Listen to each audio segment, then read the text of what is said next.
just what can you do in a public space? Councils want to use new powers to restrict what we do in public spaces. We meet the residents who are fighting back. We're not out mugging old ladies, we're not out robbing shops or causing crimes. It's legal at the moment, so technically we're not breaking no laws. See how satellite technology is helping farmers increase yields and use fewer pesticides. And we join two flying phobics on a weekend course in Luton to see if they can overcome their fear. We've got to the terminal, I've said give me your keys, and I've just driven the car home because I've not been able to get on flying. Revealing the stories that matter closer to home. It's Inside Out.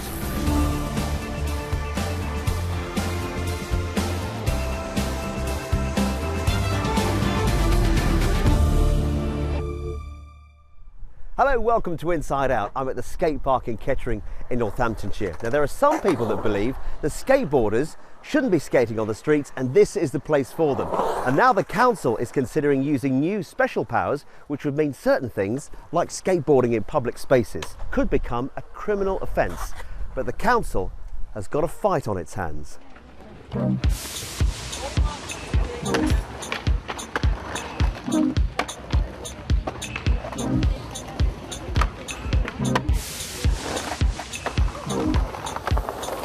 It's been a few years since I last rode one of these, in fact more years than I care to remember. But skateboarding is really popular in all of our town centres, but it could be about to change. Here in Kettering, the council wants to ban skateboarding from parts of the town. Ride one and you could get a criminal record. To me it's crazy. I mean, I've been skating for 15 years nearly, and I've been skating around here for 12 years, never had a problem. It's like taking a football away from someone and kicking it around a field like in a public park. You wouldn't do that, would you? So you will skate regardless, even if they say to you in Kettering, you can't skate, you will? I won't be told by anyone that I can't ride my skateboard. I've grown up here riding it. I'm not about to be told that it's about to change now. So why is skateboarding in Kettering under threat? Well, it's because of a law passed last year which gives local authorities the power to stop people committing antisocial behaviour in public places. Under the new law, local authorities can make what's called Public Spaces Protection Orders, or PSPOs, which are enforced by the police. It means you could end up with a criminal record for whatever activities a local authority considers antisocial. Now, banning skateboarding might seem a bit trivial in the grand scheme of things, but some people believe it's an important issue of civil liberty.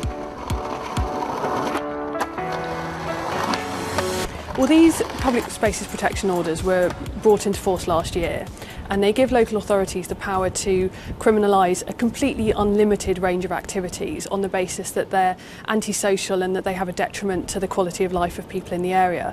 Now, our concern is that antisocial behaviour is a really vague term that can mean all sorts of different things to different people, and we're seeing a lot of examples of orders being proposed and being passed to criminalise behaviour that we just don't think should be criminal offences. Here in Kettering, the local authority also wants to ban aggressive charity collecting, begging on the streets, and even driving a car in an antisocial way. Anything that disturbs the people that are living or doing business in the area, it can be called antisocial behaviour, and that's all we're trying to control. We're not trying to, as I said, criminalise anybody, but we're trying to control it. And if they're causing antisocial behaviour, then we can move them on and the police can move them on. The trouble is, how do you define what is antisocial? Another thing the council would like to control is this kind of thing. Car enthusiasts getting together in the town's car parks, hanging out together with their souped-up cars. Like the skateboarders in the town, the car enthusiasts here feel they're also being unfairly picked on. They're on about banning all these for no reason. We're all standing here around our cars. We're all here just to show up, just to show off our cars. We're not around here doing anything illegal. The noise that the neighbours are complaining about, we get that, but as you can see, we try and keep the noise down as a minimum. We are all parked up, static. We're not driving around. We're not spinning around with our wheels burning. What is the problem with people meeting up in their cars? There is no problem. The problem stems from what they do after they meet to show off to their other friends, donuts, you know, handbrake turns, driving fast and not being considerate to other people. Is there a difference, a big difference as far as you're concerned, between people congregating in their cars, parking in the same place, having a chat, socialising, and then doing things like you just said, handbrake turns, donuts, all that kind of stuff that is actually dangerous and antisocial? Well, there is a difference, isn't there? We don't mind people congregating and meeting there and everything else. Yeah, that's fine. But it's the actions they take after that that's worrying. Not only to the people walking through the car park, but the people with cars that are actually parked there. All right, be honest with me. It seems very quiet here. Obviously, we're here filming. Is it always like this? Is it always this relaxed atmosphere? Honestly, some places that you go, no, you will get the few odd people that will mess about. But at the end of the day, this is what it's like near on a daily basis. We're not out mugging old ladies, we're not out robbing shops or causing crimes. It's legal at the moment, so technically we're not breaking no laws. Kettering is not unique. A number of other councils have also introduced public spaces protection orders. In Cambridge, drinking in public spaces has become a no-no. While in Colchester, young people are banned from taking their cars into certain car parks unless they're shopping. Do you feel it's a bit draconian? No, I don't feel it's draconian at all. No, what is draconian about trying to improve the situation in areas of people like the businesses and like the residents in the area? But civil rights groups like Liberty are concerned that PSPOs can be introduced to ban virtually anything a local authority objects to. One key example that we've seen is we've seen quite a lot of orders that are seeking to criminalise begging, for example, or rough sleeping. And there's certainly activities that no one wants to see. We all want to reduce homelessness. We don't want anyone to have to beg. But the problem with PSPOs is they're such a blunt instrument. The only thing they give local authorities the power to do is fine people. It's up to £100 in the first instance, and if they're prosecuted, it can be up to £1,000. I really struggle to see how it helps any homeless person get back on their feet to slap them with a fine of up to £1,000. Back in Kettering, the skateboarders have decided to fight back. A campaign is being led by the owner of this skateboard shop in the town. He claims an online petition backing them has nearly 3,000 signatures. Skateboarding isn't a criminal offence, but it seems that the council wants to turn it into one when it's just fun, which just seems ridiculous to me. Can you see it from the point of view that some businesses, some people in the town may not want skateboarders flying around doing stunts and tricks on the high street where people are shopping, people might have young children, people might be elderly and sometimes feel intimidated? We're not stupid, we don't do it when the streets are full of shoppers. Do you know what I mean? It's just like we tend to go to places that nobody else is at, which just goes to, I mean, they go skate around the town at night when it isn't full of shoppers and there aren't kids about. The council says the proposed ban is in response to complaints from the public, but the skateboarders put in a Freedom of Information request which showed only half a dozen complaints had been made to the council over the past 3 years.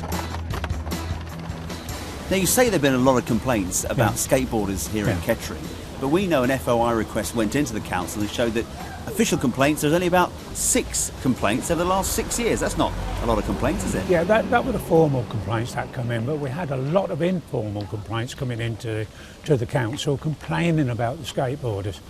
And through social media and things like that, that's where the complaints come from. So they're mentioning it at the moment, but actually they didn't feel strongly enough to actually complain through the correct procedure? That is correct. So if they were really worried about it, wouldn't they complain properly? Well, it's human nature that people complain but don't follow it up. But having had the complaints, then we must follow it up. As the row continues, the council says no final decision has been made about the fate of the skateboarders and that any public spaces protection order in the town won't come into force until 2017. Do you think this order has been ill-conceived? I think that Kettering Borough Council should think very hard about bringing this into force, and we'd be very concerned if it was brought into force in the way that it's currently drafted. We will continue to put pressure on the Home Office, but continue to put pressure on local authorities not to use these powers in ways that breach people's human rights, and we'll also be looking for any opportunity we can to challenge them in the courts.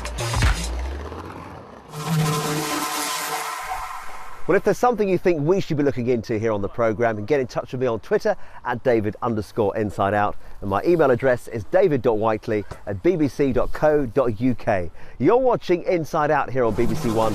Later on, 1 in 6 of us has a phobia of flying. Can a weekend course help get people in the air? I'm really scared because it's really real now, so it's hard, really hard. Still going to get on that plane? Maybe. I'll go to the airport.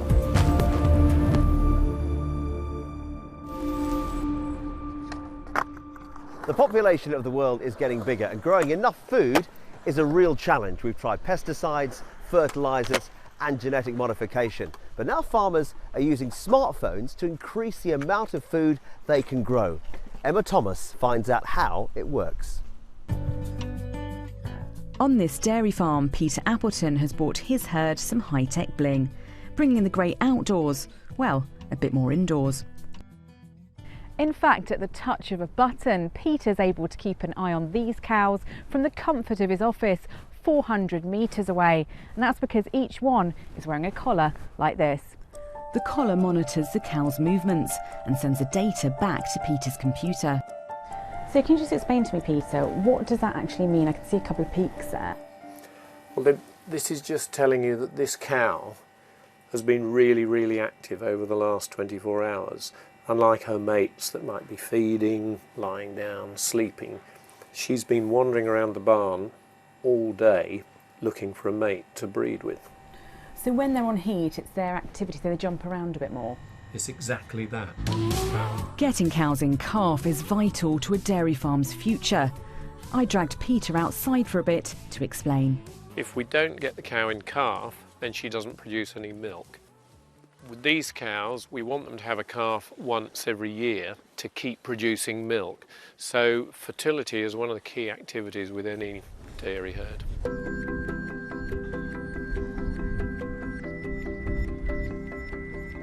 At milking time, sensors control a gate and cows on heat are automatically separated from the rest of the herd. We've seen a conception rate increase of about 10%, and most importantly, identifying a cow on heat. That's what these are doing for us, and our identification rates have gone up sort of 15–20%. Making best use of resources is vital. Andy Barr from the National Farmers Union says precision agriculture is becoming more important. We need to increase our food production by about 70%. The backdrop of this is actually wheat yields in the UK are plateauing or going down, and we're going to have to increase that production with climate change, possibly less water, and precision agriculture is one way which we can boost our efficiency and attempt to do that. But that's not the only challenge facing farmers. With the new EU regulations, it's much more difficult to get any pesticides registered now. The number of sprays we're using, they're plant health sprays, so they are keeping the crops healthy, but the number we have is reducing all the time. The idea of trying to produce more with less means some people think a new way forward is needed. And what's going on in the sky above this farm in Suffolk is almost as important as what's happening on the ground beneath. Drone technology is being used here in Suffolk to try and find a new way of tackling threats to crops by identifying them early. Blackgrass is a weed that spreads quickly. It's a problem for farmers across the arable landscape and is a huge headache for growers like Mike Porter. Here is a few of the ears of blackgrass, which is our problem weed at the moment. So what does this actually do to your crops? This will strangle the wheat or barley that is growing in and will take the light away and the goodness from the crop.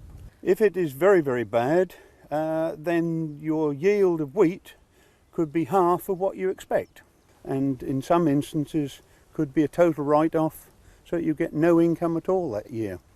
And also you'll probably have had to spend considerable amount of money on pesticide to control it. But help could be at hand. The important thing is to find out exactly where it's growing and catch it quickly. Ian Cayley has started a business supplying farms with drones. He says in the future, devices could help. We've been flying some fields, certainly for experimentation, to see how black grass specifically in this case shows up, and we've found some good evidence that you can actually identify it very clearly from above. But how does it show up in the field? Well, Ian's brought along some photos from another farm which shows exactly what it looks like in the wheat. So these mottled areas are basically infestations of black grass. And this is a bit misleading, isn't it? Because the lighter areas are actually where the black grass is. The wheat shows up slightly blue, whereas the black grass shows up a lighter green. This obviously then will help the farmer map that area and apply treatment as needed. Mike hopes this latest development could help save him time. We can walk the fields, but now with the technology of the drones, obviously you could do a whole field in a matter of minutes or seconds. And using less sprays on crops could also help save money. We may only need to spray 10% of the field to control the weed, and therefore we would only use 10% of the pesticide rather than spraying the whole field. It's still early days for this technology, but it could really take off. Another business using precision farming is the Longman Brewery. They grow their own barley on site and want to cut down the use of fertiliser and seed. The brewery has recruited an army of crop doctors to make the most of what they've got. They say smart farming starts in the soil. And now for the science bit.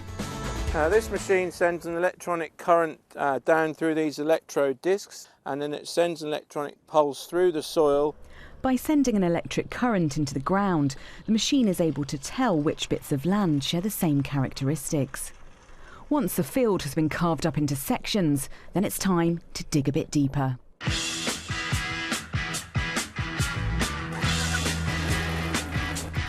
The reason samples are taken on the farm is to see how much sand, silt and clay is in the soil, which will affect how seeds grow. It will also tell them which nutrients are needed. The key nutrients that we'll look to analyse would be phosphate, potassium, magnesium and pH. The crop doctors prescribe exactly how much seed and fertiliser is needed in each area. The information will then be put on a card and taken to Duncan's mobile HQ. So in here we basically put the information into the drill, and as the tractor drives over that part of the soil, it will vary the amount of seed. The tractor uses GPS to automatically put down more seeds in the zones that need it, and less where seeds grow more easily. It does the same with fertiliser. Using satellites to steer the tractor makes it more precise, accurate to 1 inch. It cuts down the risk of the machine going over the same bit of ground twice, wasting seeds and fertiliser. On the steering alone, we can save 4% of all our diesel and fertiliser and seed costs. And when it comes around to harvesting time, the tractor isn't just harvesting crops, it's harvesting data. This will help Duncan to see if his hard work has paid off, and also identify any areas of land that might need a bit more help. The dark green areas show us where the crop's really forward and we can potentially back off on fertiliser. And the yellow areas and the really, really bad areas, the red ones, are where maybe the rabbits have got hold of it. When we drill the crop in the autumn, we can push the seed rates up to try and combat rabbit damage. And what about the yellow area there? That probably is where we've had maybe a bit of slug damage.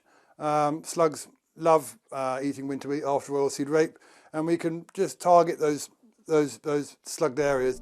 By taking soil and pests into account, the farm hopes to increase the yields of its cereal crops, and a bumper crop is good news for the brewery. It's surprising to think that all that technology is contained in a single pint. Whether for business or for pleasure, travelling by air has become a way of life for many of us. But what if you're just too petrified to actually get on a plane? Can you conquer your fear? Well, Gareth Lloyd has joined 2 phobics for a weekend course in Luton.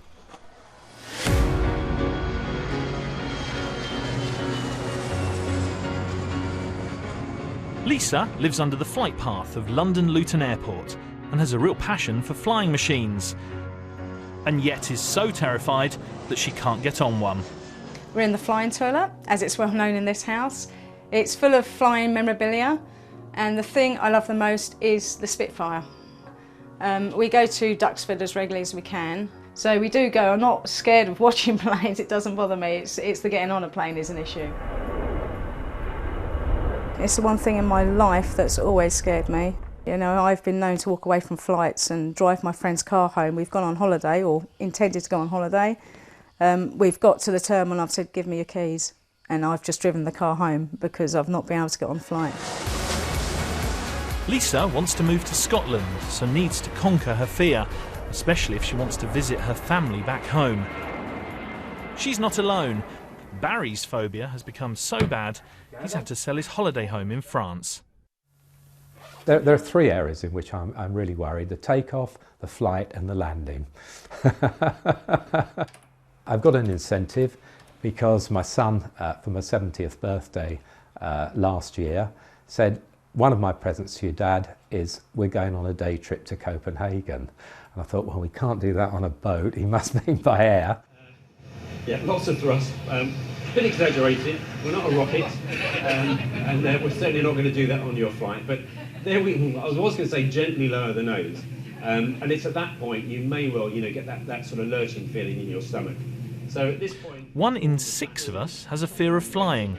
Barry and Lisa have signed up for a course run by EasyJet. Day 1 is spent in the classroom. Tomorrow they will do the thing they dread the most: get on an aeroplane. If they can. You hear the roar of the engines. Just hearing a recording of an engine is enough to panic Lisa. What's going through your mind? Normally, when you're going on holiday, people will see the best case scenario. They see themselves on a beautiful beach sitting in the sun.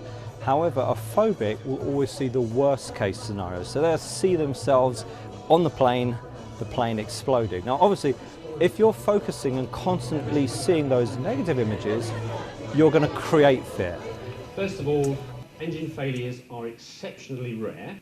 Secondly, to overcome their fear, Barry and Lisa are being taught a number of self-help techniques. Now if you're tuned in, you go, keep tuned in, fear of flying, whatever your fear is, fear of heights, fear of claustrophobia. Tap at the top of the head, keep tuned into the fear. Eyebrows. Tapping on points of the body can help relieve tension. Side of the eyes. One more round to practice. Come on, really put yourselves in here. Even though I have this fear, I know flying is safe. And again, Barry needs this to work if he's ever to go on his birthday trip. you know what? Game's over. Now it's time for you to take control. I think the techniques might be useful. I think time will tell. I'm obviously prepared to give them a good shot. I'm really scared because it's really real now, so it's hard, really hard. Still going to get on that plane? Maybe. I'll go to the airport.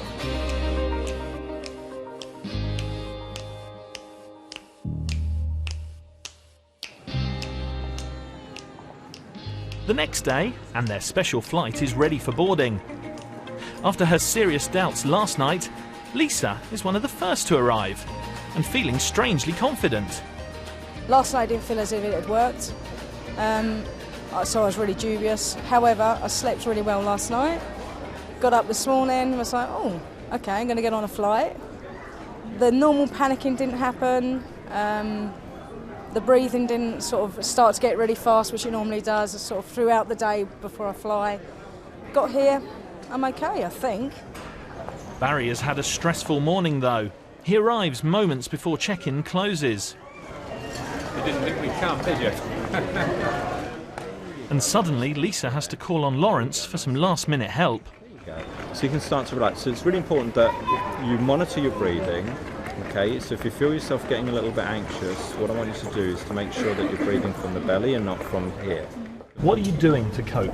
The positive visualisation, which sounds so simple, but being taught how to do that in a proper way has enabled me to turn up today to be able to board the plane, hopefully. So feeling good about climbing a set of steps, that would be such a massive thing for me.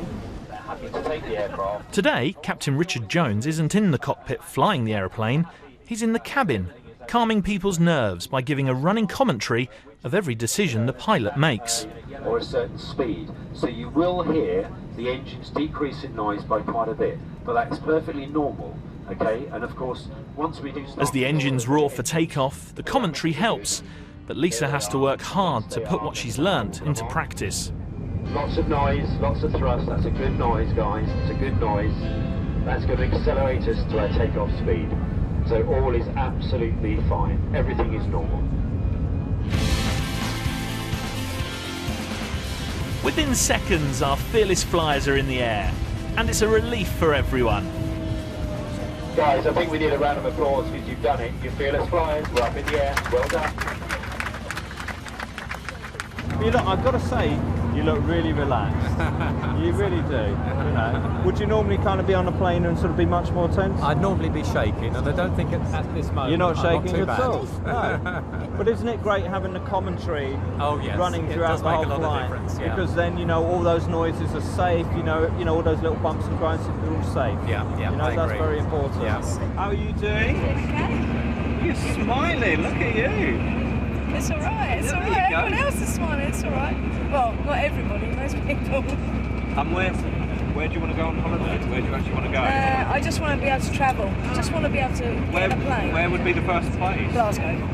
Okay. With just the landing to go, Lisa and Barry seem to be even enjoying their flight. But for some, it takes a lot more than just 2 days to fight their fear of flying. You know, we've had quite a few courses where people literally they turn up at the airport with their wife and family. They don't get on the aeroplane. The family goes without them. You know, people that haven't been on honeymoons, or just people that haven't flown for years because for some reason they've got been frightened. And this it doesn't work for everybody, but for the vast majority, it's something to build on.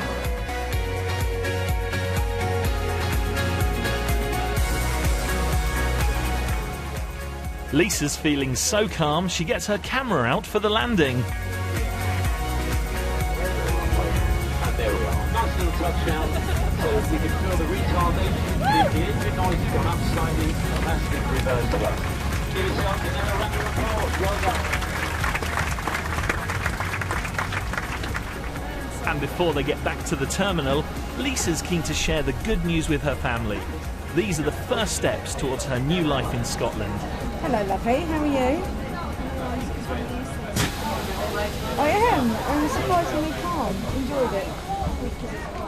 Had a great time. Where are you? Oh, okay. I'll see you when you get there then. All right. Love you. Bye. She said you lived. Enjoyed the landing. It's nothing like as bad as I thought it was going to be. And yeah, generally very pleased. So it's Copenhagen, here we come next. And some great news. We heard that Barry actually made it onto a plane and did make it to Copenhagen, and he sent us this video to prove it. The weather in Copenhagen, 17 degrees. That's fantastic news for Barry. Well, that is it. If you want to get in touch with me, I'm on Twitter at David_InsideOut, and my email address is david.whiteley@bbc.co.uk. Well, that's it from Kettering Skate Park. Bye-bye.